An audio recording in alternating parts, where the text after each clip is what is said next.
Hi everyone, TnTStrong here, Weston, Taryn, and Jed. Hopefully you've seen our shoulder mobility video. We are now working on the knees. So we're going to be going over some things that we can do to warm up, some exercise modifications if you're having some knee pain during common exercise movements like squats or lunges, and then some cool down movements, things that you could do at home, maybe you wouldn't need to be in a gym for, that you could just throw into your everyday routine that might help with that knee health. So first of all, with the knee and knee pain, a lot of times any type of muscular joint pain in the body is caused by some type of imbalance in muscular strength around that joint. So for an example, with the knee, your quads are stronger than your hamstrings, or your calves are stronger than your anterior tibialis, or some other balance across that knee. If there isn't a proper balance, it's going to pull the knee out of alignment and can cause some injuries. So we want to strengthen all of those muscles, and then we also want to have some proper knee health and make sure we're doing the mechanics properly. So first off, if Jet's going to get out of the way, first thing you should do if you're having knee pain is come into the gym or get ready for your exercise early.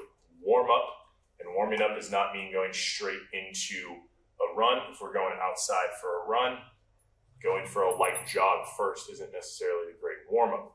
But if you're in a gym situation, coming in early, doing some basic things like riding a bike. We have stationary bikes, a lot of gyms do, or things like high knees.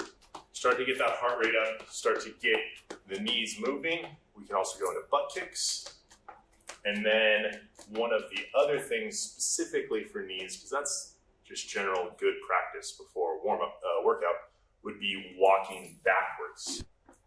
As you can see with Taryn walking backwards here, we want to go toes first and then back to the heels. We're not pulling just on the heels, we're toe strike, roll back on the foot, pressing back through the heel, so we're getting the proper alignment through the knee.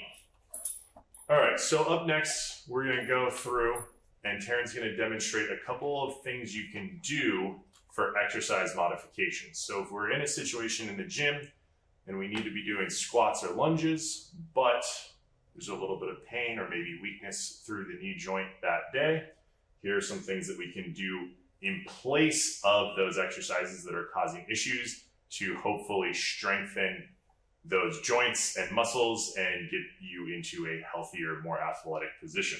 So first of all, toe raises, leaning up against that wall. And the further kind of your butt sinks down on the wall, the more difficult this is going to be. So if you need to start pretty high up, heels are down on the ground, lifting those toes up, slight pause at the top of that toe raise, back down. We can work this here. This is strengthening the front of the shin, the anterior tibialis muscle, and this will help with a lot of knee pain issues. After that, we're flipping around. So another modification we can make for an exercise is we can go into calf raises. So we're angled here, pressing into the wall like we're trying to press the wall forward. Straight legs for the most part. And then lifting the heels up off the ground all the way up onto that big toe. And you should feel this through the calf. Another version here, as we start to get a little stronger, we can send those knees forward, so the knees are over the toes. Knees over toes got a shout out where we get a lot of this content from. We're sharing with you. Still going into the calf raise. This is going to work a slightly different muscle in that lower leg. Lifting those heels up. So again, working these as exercise modification. So the next modification we can do here, especially if we don't have any equipment or a wall to use, we can stick one leg out and drop into a squat a bit there, sending those hips back a little bit. We're working that leg that is flat, keeping the front leg that's out elevated in front of the ground, dropping that heel straight down, working in on strengthening that Taryn's right knee right here. We want to work right and left evenly. And then if this becomes too easy or is too easy, the way you can make this harder is by pushing that front foot further out. Same mechanics, trying to drop that back knee down. Sorry, that front foot down. And as it gets further and further out, you're gonna have to squat lower and lower on that one-sided leg, strengthening those muscles around the knee. The next progression up from this movement is to grab something sturdy that you can step on. And we'll do something similar here, kicking the foot out and then dropping down. Ooh, working that balance. So same type of idea here, that elevated foot, heel striking down to the ground, isolating the one knee that's doing the work, or sorry, the one leg that's doing the work as an exercise modification for something a little bit more traditional in the gym, like squats or lunges.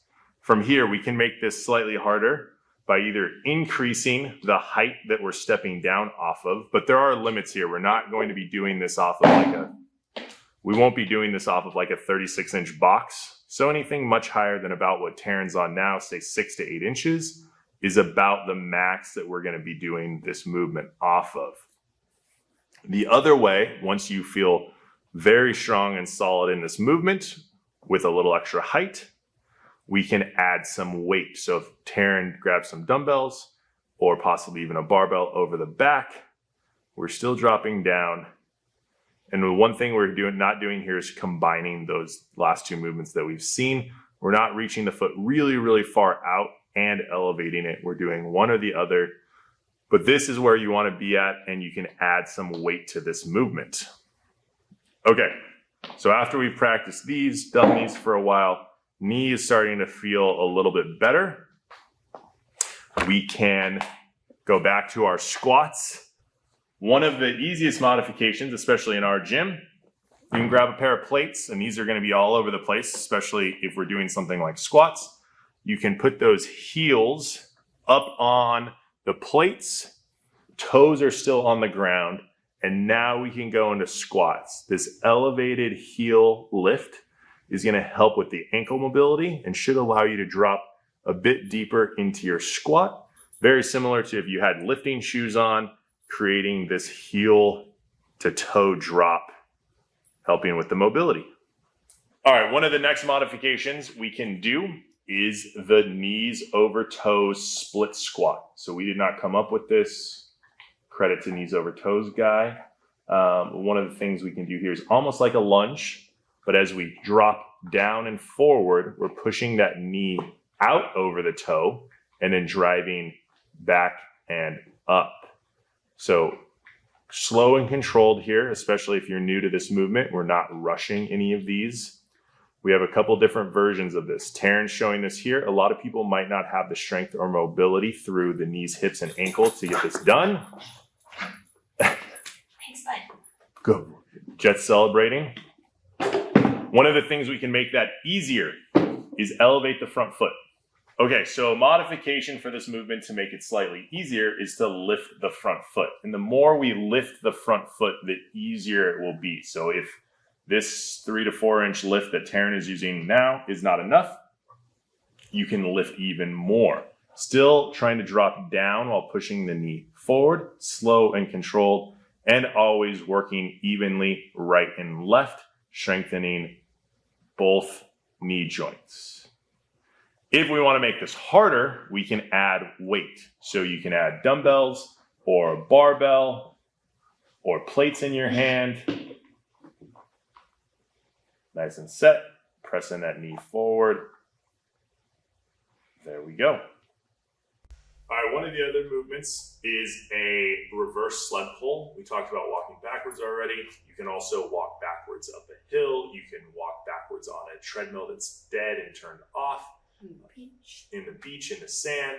Lots of different options to make that slightly harder. If you don't have a sled and a track to push it on or turf to push it on, one of the other things you can do is find a partner and get one of these power bands and mimic the same thing. So it's going to go over Taryn, almost over Taryn, and then walk this way with me so you can get some back pull.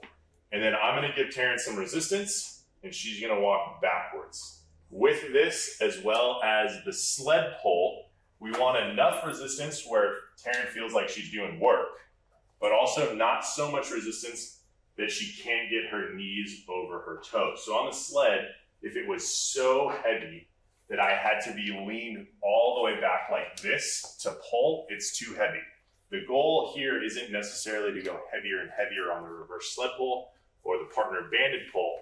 It's to get some reps in and start building that strength into the knee joint so that we can feel better and move smoothly through things like squats, lunges, and some of the other things that maybe you've been avoiding in the gym. All right, one of the things you can see here, Taryn demoing, is kneeling from knees on the ground, sending those hips back onto the heels. One, this can be a stretch, and then you can work back and forth as well.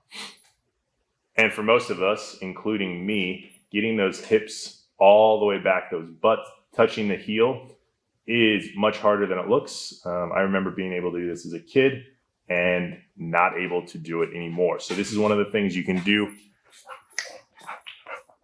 if you're at home watching TV, Netflix, get a couple reps of these in. Another thing you can do is an anterior tibialis stretch. So standing up, hooking those toes under, stretching out the front of the foot. So especially if you've been doing those toe raises that we showed earlier in the video, this should be a great thing to add into the stretching routine, and one of the most common areas that we neglect in normal programming for strength training and stretching mobility is that anterior tibialis. And then the last one, finish it off with calf stretch. So kicking that leg back, pushing against the wall, stretching that calf, and then switching right and left leg. All right. All right, thanks for watching. Hopefully the dog didn't distract you too much. It's pretty cute. Try some of these out. Let us know what you think in the comments section. All right, everyone, thanks for watching. Try some of these out. Let us know what you think in the comments section below. And check out our shoulder video if you haven't already. Similar idea to this, just targeting a different joint, as well as our low back / hip video coming out. See you soon.